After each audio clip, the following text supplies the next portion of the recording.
Today I'm in Brisbane and I'm interviewing David Barrett. David was a member of the 2nd 9th Field Ambulance during the battle for Malaya in Singapore. Later he was sent to the Burma-Thailand Railway as part of the medical support, sent there to try and keep the coolies alive. And when I say keep the coolies alive, about 250,000 of them. And still later, at the end of the war, David was part of a team of about 16 people, as I recall. 40. Thank you, David. Who went back up the railway line after about the 20th or 22nd of September to look for the cemeteries and whatever might be there. Anyway, enough of what I have to say. It's more important to listen to what David has. David, thank you for agreeing to this interview today. Maybe if we could start, if we run over very briefly where you were born, what you did before the war, maybe being in the militia, your enlistment in the 2nd 9th Field Ambulance, and your movement to Singapore as a start. Yeah, I was born in Newcastle, New South Wales, and my family moved to Melbourne when I was 3 or 4. I can't remember much about Newcastle. And I went to school in Footscray. My mother had a business in Footscray, and my father worked there. He had a job there somewhere, but we got through the Depression okay. And when I was 14, I left school because that was the thing to do in those days, and I had to support the family and help support them. And I joined the 16th Field Ambulance Militia Light Horse in when I was 16 in 1938, and had a great time, enjoyed that very much. And we were in the last light horse camp in Australia in January, February, March 1941, and after that I decided if the war was just as much fun as the light horse was, I'd join the AIF, which I did in June 24, 1941. And, no, 1940. Yeah, I joined that, in 1940, I'm sorry. And the Light Horse was disbanded in 1940, by the way. And, where do I go from here? Well, you're 41, and how did you get to Singapore? Now, that was 40. In 1941, we got on and trained in Albury, and we trained into Sydney. We were shunted down to the Sydney Harbour, and we were taken out to the Queen Mary on ferries. And there was around 6,000 of us put on board eventually. And we left Sydney Harbour on the 4th of February, 1941. And we arrived in Singapore at Keppel Harbour on my 19th birthday, I'm sorry, and 18th of February. Never forget that. And it was stinking hot, and we were sweating, and everything got wet. And we were loaded onto trucks, and I think at that time we were taken up to Port Dixon. Yes. And we were encamped there for some time. And while we were there, I had my appendix out at the 10th AGH in Malacca. They had a lovely hospital there. And some of the nurses, Sister Jeffrey, I remember very much. Lovely ladies. And I got over the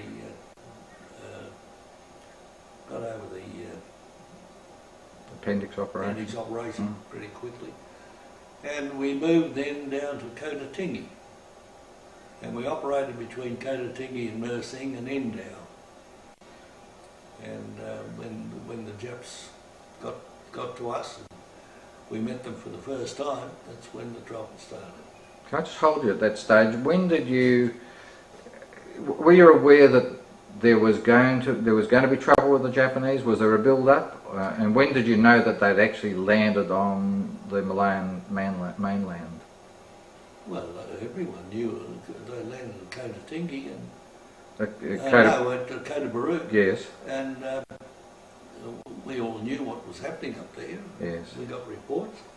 Did you have ambulances operating right up that far forward, or were there other units? No, the Australians were positioned by Percival and Bennett down in the Mersing area and across. Mm-hmm.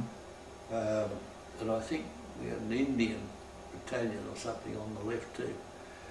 But that's where we first met the Japs, in that area. So where was that? Were you on the east coast still, or were you over on the west coast? On the east coast. Right. Mersing. Mersing, yes. And we came back and retreated. Yes. But were you carrying casualties at this stage? We had some. Yes. But not many. Yeah. The casualties were left behind because of the speed of the Jap attack. Mm. And you couldn't get there to pick them up. Yeah. Do you remember crossing the causeway when you came back? Yeah. Mm. And the causeway was bombed or blown on the northern end, about 20 or 50 feet in, and the Japs wouldn't take them long to fill the bridge. Wasn't done a very good job. Anyway, I've got a photograph here of the beaches they landed on on the west side, or on the west side. Really? Yeah. Thank you, Bill. Now you're back on Singapore Island, and the Japanese have repaired the causeway, and the invasion is taking place. Do you remember working with any of your own officers in the field ambulance role? No. Did you still have your vehicles, or were they gradually... There was a couple left, but they didn't last long either. Yes. Now you said that you got down to Oldham House. Oldham Hall. Oldham Hall, thank you. And yeah, I can't remember how long I was there. It wasn't long. Now initially when you got there, the nurses were still there, weren't still they? Still there, yeah. Do you remember when they left? No, I don't. No. It was very sudden, as I understand it. Yeah, they should have left earlier. Yes. But we went from Oldham Hall, I worked my way back, looking after men, wounded or whatever. And eventually I got back to St Andrew's Cathedral. And that was a day or 2 days before we surrendered. And St Andrew's Cathedral, there was a big drain went all the way around it. And it was in big, quite large grounds. And there was a gas scare there at one stage. We all had our masks, and some didn't. And then the shelling started. And Roy Kiley dived under the truck to get out of the way of the shrapnel, and a shell followed him underneath and blew him in the truck. And I was having my first meal for a couple of days. I was dead tired, hadn't had any sleep. And I was crawling across the lawns, heading towards the drain on the side of the road, and all this hot shrapnel, I was getting burnt. Yeah, but I got over all right and got away. Do you remember any of the doctors that were at St Andrew's Cathedral with you? I wasn't with them at St Andrew's Cathedral. I only arrived there towards the end. Yes, so do you remember on the 15th of February when the firing stopped? Do you have an impression of what that was like?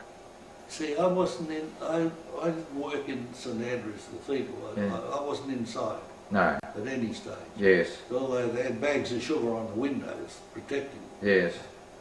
No, I don't remember much about St Andrew's Cathedral at all. That I was there, and the hotel across the road when the ceasefire came, I was dog tired. I went into the hotel and got myself a room and went to sleep. And I woke up and got out on the balcony next morning. There's a Jap officer on the next balcony to me. And he spoke English, and we had a brief conversation, nonsensical. But I thought they're all going to be like him, they're not bad. You've got no recollection of what you said to him? No. Was it nothing more than a greeting, or? Yeah, or it's all over, or anything like that? Something like that. Mm. Now, when the prisoners were moved out to the Changi area, did you march out, or you were involved as a field ambulance person in moving them, the sick and wounded out there? I was involved in the march. Yes. I had nothing to do with moving them out. That was all arranged by Captain Glenn White. Yes. And I walked into Changi. It was Colonel Glenn White, wasn't it? Colonel? Lieutenant Colonel. Yeah. Yeah. He was the assistant. He was my officer commanding company commander in the Light Horse. Yes. Yeah. Top guy. Yeah. A fiery little bloke, only a little fella. Yes. And he stood up to the Japs. So where did you go to when you went out to the Changi area? I was in the first in the Salarang area, and then I was moved over to the Roberts Hospital. Yes. And from there, I eventually moved out of Changi and altogether up onto the railway. Okay, so you were in you were a prisoner in Singapore for nearly, probably more than a year before you went up onto the railway, because you went up onto the railway probably about August 1943 with part of Air Force. Is that right? Would be, yeah. Yeah. Yeah. When did you know you were chosen to go with Air Force? Oh, when Hedley Summons called me into his room, or where he was living, and said he could take me off it if I wanted to. Yes. He told me that it wasn't a picnic up there as they'd told us. Yeah. The Japs told us that there'd be food, there'd be entertainment, and God knows what. And I said no. I said, oh, I want to get out of Changi. Yeah. So you've told me that Colonel Benson was the British doctor in charge of Air Force. Do you remember the other Australian officers who were with Air Force?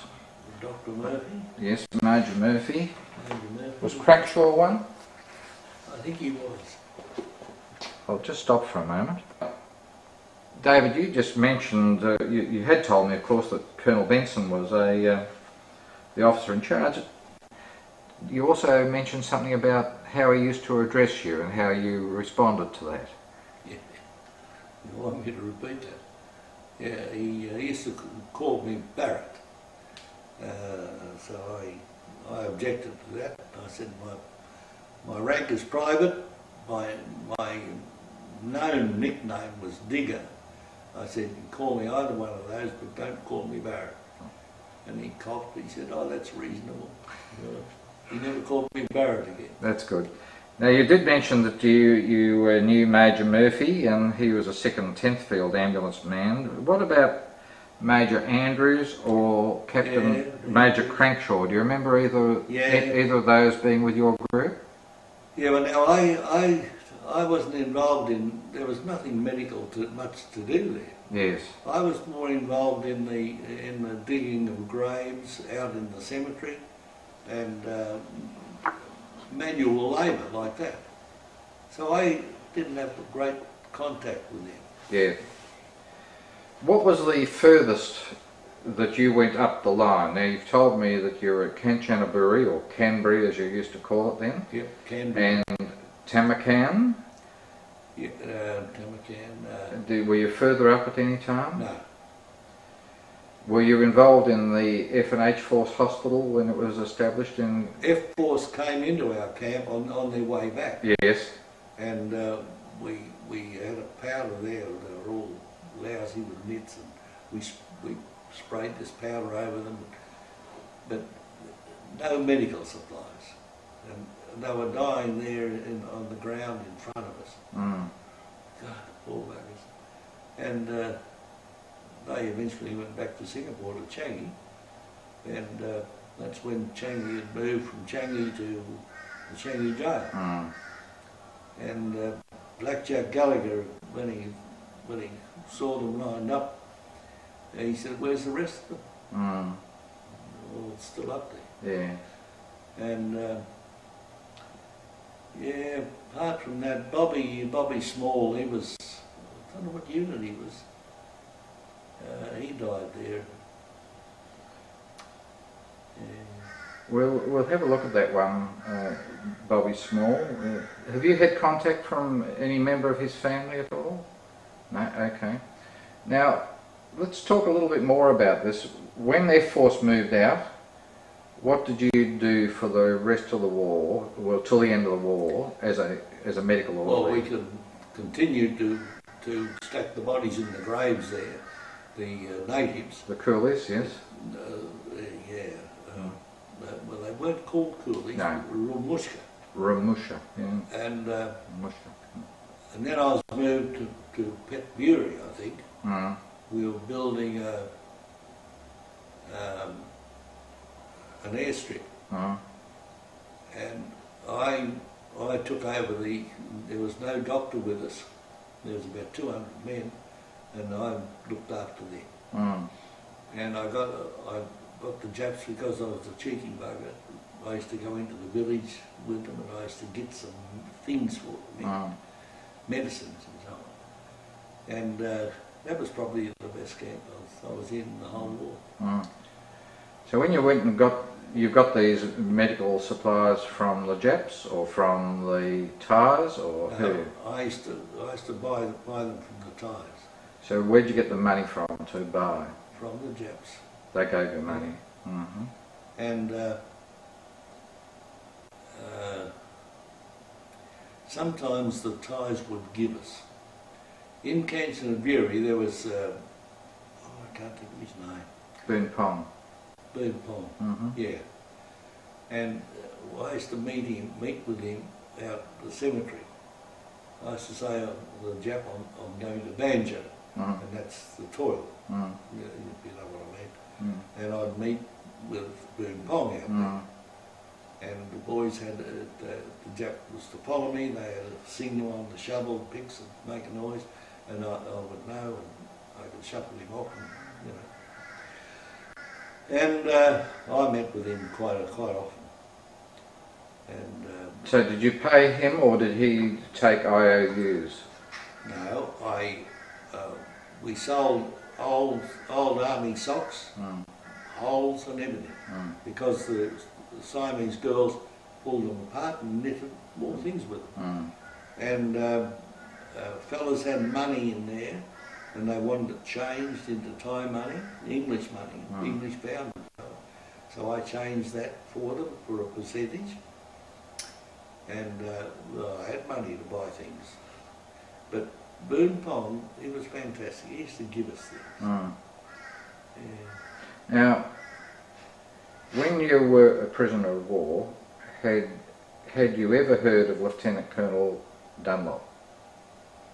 I'd never heard of Lieutenant Colonel Dunlop till after the war. Yes, yeah. And he was in, I think, the next camp to me up at, where was that? He was over at Trong Khai. Trong Khai, yeah. Did you ever get over to Trong Khai? No. Did you ever walk over the bridge, over the steel and concrete bridge? Not till after the war. No, yeah. Well, you crossed it twice then at least, going up and going down. Yeah. But when did you first meet people like Phil Cody and Jack Sherman? On the War Graves Commission. Only on that? Only on Okay. that. They were a good bunch of blokes. Yeah. Yeah. Well, we're not quite there. We're still talking about what your period as a POW before that. Do you remember the day that you that the war was over? When did you first hear about that? Well, we had toilets dug in the ground, long trenches, and pretty deep, and there was adap, bamboo and adap between cutting one area off, and that was for the Japs. This side was for us. And I was there one day, and this Jap was on the other side of the bamboo and adap, and he said to me, the war's over.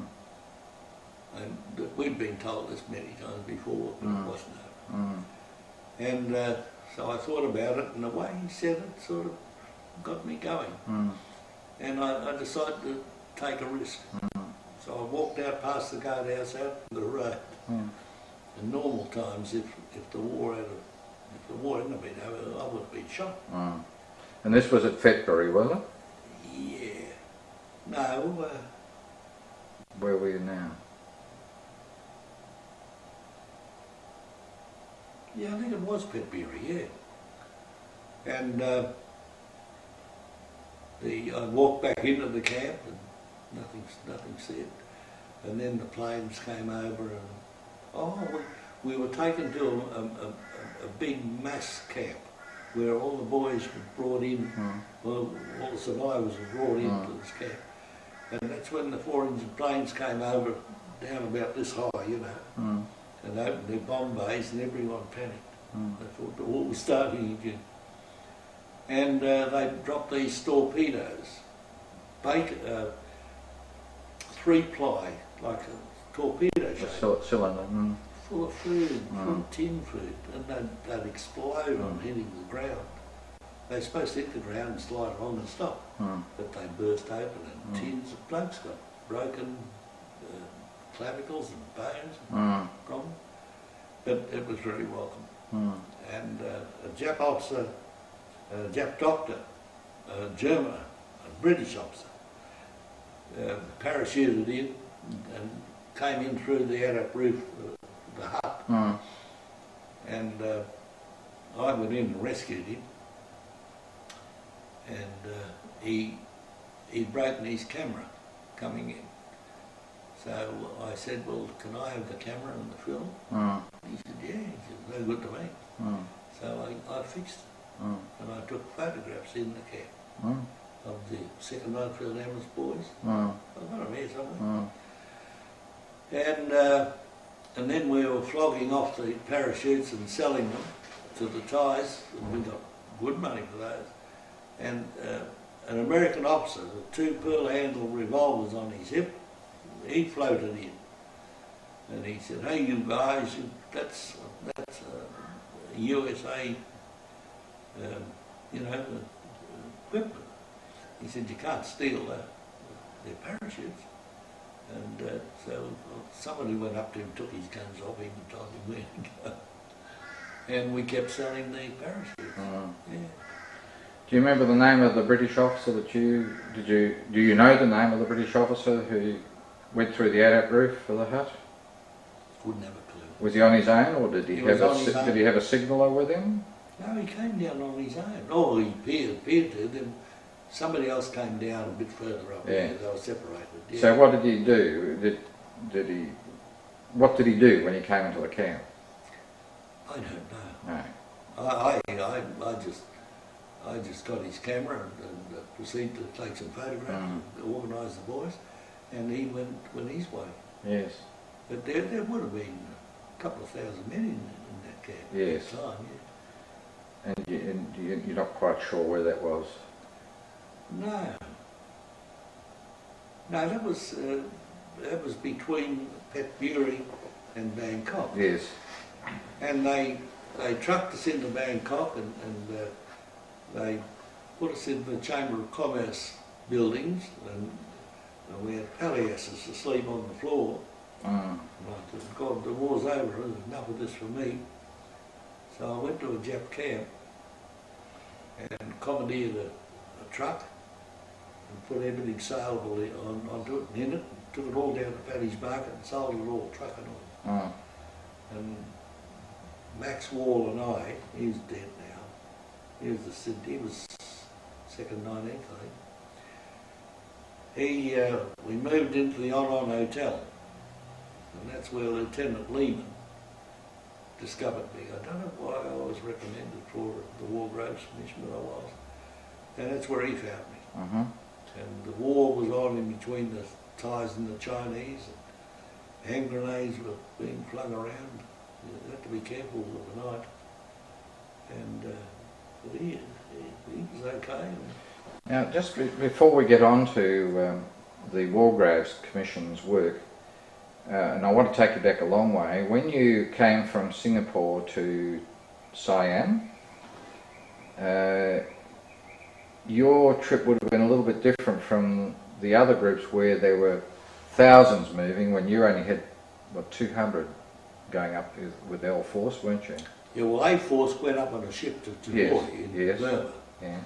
But F Force and Well, D Force. D Force, they went up in the trains with the steel rice trucks. Yeah. Well, did you go up by train? We went up in those, yeah. Yeah, but you wouldn't have been as crammed as they were, maybe. Well, we had over 30 in the trains. We couldn't all sit down. Yes. Yeah.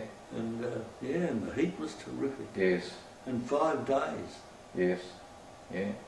And August it would be very hot. Oh. And there was no toilet stops. No. Yeah. All right. Well, let's move on now to the War Graves Commission work that you did. And you said that Lieutenant Lehman, was it, or Captain Lehman? Lieutenant. Lieutenant Lehman sought you out to go on the party. Asked me to volunteer for it. Yeah. How many people were on the party? 14. And did that include the Japanese interpreter? No. So, plus him?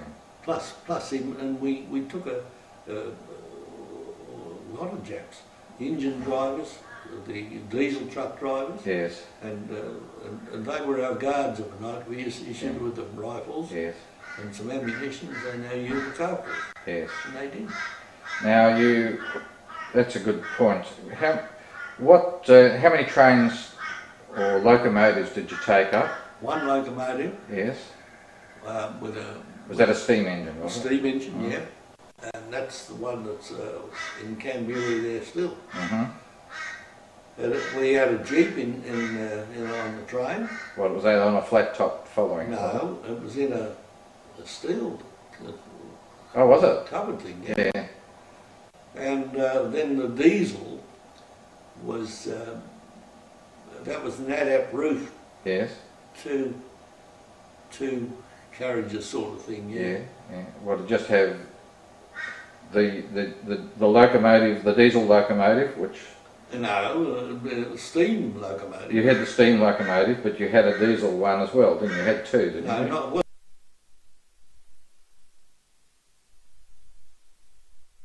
A truck, yes, with railway wheels on it. Yes. So it was pulling a light carriage as well. Two carriages. Two, and that was two light carriages. Yeah, and were that? And that was most of us was in that. Yeah. And we had a problem with the dacoits a couple of times. Now, what's a dacoit? The dacoit is a bandit. Oh yes. A Siamese bandit. Yes. It's DACOITS. And we had to be careful going through cuttings, and if anyone appeared on these cuttings where we were going through, we just blew their heads off. Well, you had rifles or revolvers? We all had rifles, submachine guns, and hand grenades. We were fully equipped. They would have loved to have got all that equipment. Yeah. Did you? Jack Sherman, who was one of your colleagues on that group, told me that on one occasion after passing over a bridge it collapsed. Do you remember anything about that? Yeah, I think that was the Intop, was it? Well, all it was, he said that because he was a sort of logistics person, he had to stay behind and get the coolies that were there. The coolies were still there, weren't they? Well, all the Japs were still there. Yeah, the Japs were there. Yeah. To repair the bridge for when you came back. Yeah. Yeah. And coming back, when we were coming back across the Pack of Cards Bridge, yes. I decided to get out and walk. Did you? I didn't trust that bridge. Yeah. And when we got to Tambazite in Burma, the Japs hadn't surrendered. Yes. And Nagasi Tagashi, he was our interpreter or translator, and we sent him over to talk with the Japs. Yeah. He came back. He said, "No deal." Yeah. So we lined the locomotive and the diesel up on separate tracks, and we made a little fort out of it. Yes. So we were going to look like we were going to have another war, but I think 2 or 3 days, and the Japs surrendered. And we got into the cemetery, and I forget who was in the Jeep out the front, and the Japs marched past. But they had Bren guns and everything. David, we've just been doing a little bit of planning for the rest of the interview. Do you remember the recovery of Brigadier Varley's records? I remember records being recovered, but what they were I don't know. Yes. That was probably his diary as well. Yes. But his diary came to be known after the war. Yes. Yeah. Do you remember the efforts they went to? Did they, when they found a cemetery, were there still crosses over the graves? Yeah, the Japanese in some areas, they cleared the cemeteries because jungle was taking over. In Kanchanaburi, I knew where there were 2 Americans had been buried, and I showed them where they were. And but there were cemeteries all over the place. But in a little over 3 weeks, we found, what, 12,500 graves? Yes, yes. Yeah. Yeah. Do you remember, you might have stood around it, standing around the crater, a bomb crater, or no, a crater where an aircraft had crashed? Where? It's in Burma, on the Burma end. And the Japanese, I think Padre Bab held a little memorial service in front of it. It's often shown as a picture. Yeah, we weren't always together. No, I know. And I was left guarding the Jeep at times and doing other things, and other fellows were too. Well, as the medical orderly, you had a totally different role to them. Yeah. Yeah. Yeah. Yeah. Yeah. And you remember the return journey? Oh, a little bit. I remember looking after natives, and but our boys were in pretty good shape. Did you pick up one of the coolie boys or native boys who came along with you and did cooking and help? No, they didn't come. They didn't come along with us. No. They didn't come up, but you didn't acquire them along the way? No. Yeah. Do you remember the Jeep being taken off the train and used to move around the countryside when you were stopped at any locations? Yeah. Who usually drove it, do you know? Jack Sherman. Oh, did he? Yeah. Yeah. Because he told me, you know, of course he'd never seen a left-hand drive vehicle before. But I'm just wondering how the hell did we get it off the train? Yes, yeah, well I was wondering that too. Yeah. Yeah. I can't remember, but there were like platform sidings. Yes. That would have been useful there. So what was Les Cody's role up there? Oh, I think he was just a guide and a helper, that's all. Well, who did the cooking? Now, that's a good question. Yeah. I think the Japs did some cooking, but I think Cody did. Yeah. It's highly likely. Yeah, I think Cody did. And how did you get along with Nagashi? Oh, I got along all right with him because I abused the hell out of him. Yeah. And I believe that I brainwashed him back into being a human being. Yes. And as I said before, he said, well, you come to Japan after the war, I'll give you my 2 sisters. But I won't go on to that because I didn't meet his sisters. I don't know what they'd be like. Yes. So when that finished, that project finished, how did you get back to Australia? They promised us a flight home, and we went back to the hotel in Bangkok on the river there. What's the name of it? Oh, God. And it wouldn't be the Orient. Might have been. And from there, I was moved eventually by Dakota down to Singapore. And where was I staying there? At Caton, I think. Caton I was staying. I can't remember that. Isn't that funny? Mm. How you forget some things, and not others.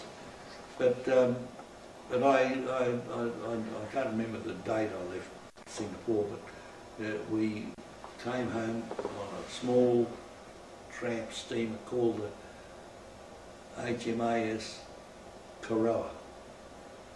Have you heard of that one? No. Corowa. Yeah, well, Bill's got records of it. Mm. Yeah. So about what? Now let's try and put some time frames on this. You finished the project with the Graves Commission about the middle of October. Yeah. So how much later did you go down to Singapore? Oh, it would have been weeks later. Because the planes were in short supply. Yes. But the Americans, they were all out of there and back in America. But I don't know, a couple of weeks I suppose. Yes. Yeah.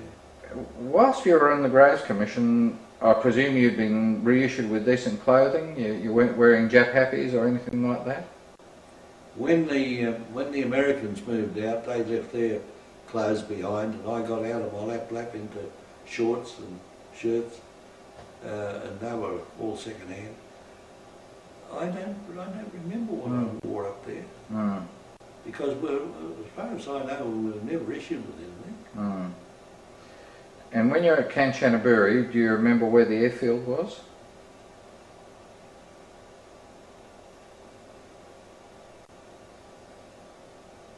Do you remember where the paper mill was? I remember where the Jap camp was on the other side of Kanchanaburi, between the railway line and the river. Mm-hmm. And that's where the bridge was bombed, and there was a lot of attempts to bomb it, but nothing happened. I think they're all amateurs. But the day it was bombed, 21 Lancasters came over, I think they were Lancasters, and there was an ACAC battery firing at them, and one peeled off and went down and took care of him, and he didn't come back up for a while, but we thought they'd got him, but no, he came up. Mm. And 3 other planes then dived in one after the other over the bridge, and clean as you like knocked out the 3 middle spans. Mm. And the other 17 went on and carpet bombed the Jap store camp. Mm. And we had to go in and clean that up next day. Mm. And yeah, that was a red letter day. Did you ever see the non-combatant hospital camp? Where Colonel Coates was at the end of the war? No. And what date were you discharged from the army? Was it in 1945 or 46? 46. 46. But, what was I going to say? 16th of January 1946. Yeah. Says that. Yeah. Where did that take place? At Royal Park In Melbourne. in Melbourne. Mm. And on the way out, I was feeling pretty chipper. And I was saying a few things about the army. And the sergeant on the gate, he said, "You're not out of the army until you get to the other side of this gate." So he said, "Be careful." Good advice, I think. Yeah. And, there's something else came into my mind and then went out.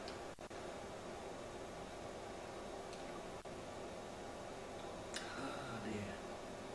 And who was waiting to greet you when you were discharged?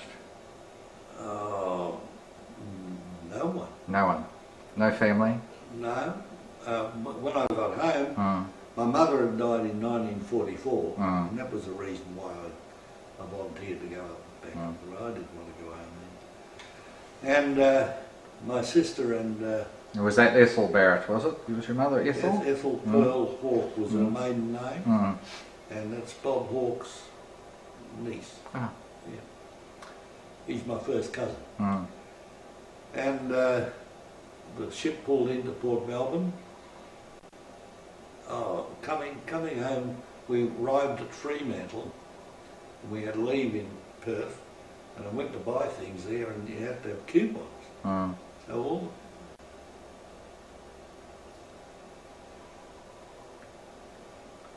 funny, I get emotional. And they all.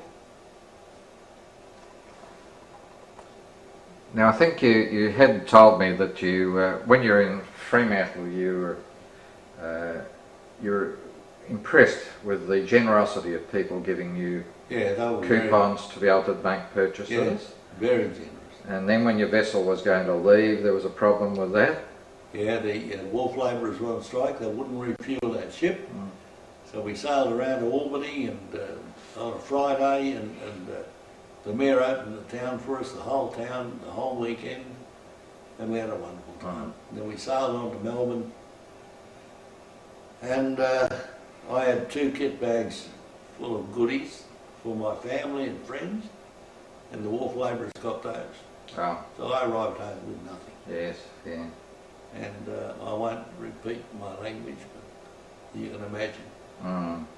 So, in Port Melbourne, my sister and father met me and my sister's husband met me at the getting off the ship, and I had a drink of hot beer, which wasn't nice. No.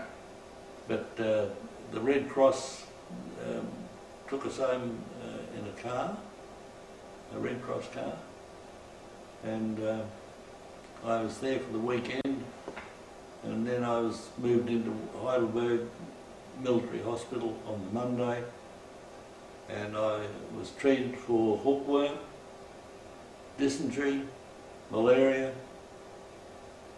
and that's about all. Yes. Now, Bill, maybe we could wrap. David. Oh, I've gone down to Melbourne. I'm thinking of your mate. Yes. I'm sorry, David. Could I ask you, and don't answer this if you don't want to, but could you tell me what was the worst experience you had as a prisoner of war? Well, quite frankly, every day was an atrocity. But the worst, the biggest problem I had was up on the railway when the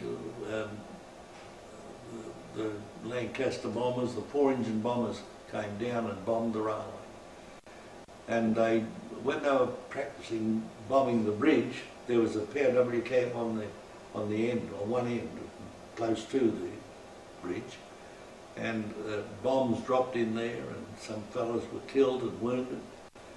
But that was my biggest worry. I had no control over that. And is there anything that you found that is there a fond memory that comes back from your experience as a prisoner of war?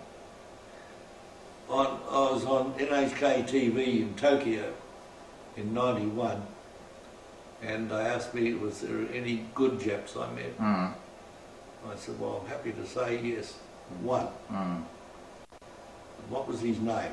And I thought for a minute. And I thought, I'm not going to mention his name in case it gets him into trouble. But he worked for an Australian company before the war, and he used to give me cigarettes, and when he wanted to go to the toilet, to leave his rifle with me, things like this. So was he with your group when you were with Air Force? He was our guard out at the cemetery. Oh yes. And he spoke reasonable English, and he gave me cigarettes. And when he left that camp, he was transferred. He gave me a carton of cigarettes. Now, I mean, little acts like that mean a lot. But I wouldn't have called him a friend. No. He was still a Jap. Yes. And the only good Jap was a dead one. Yeah. Well, I think, Bill,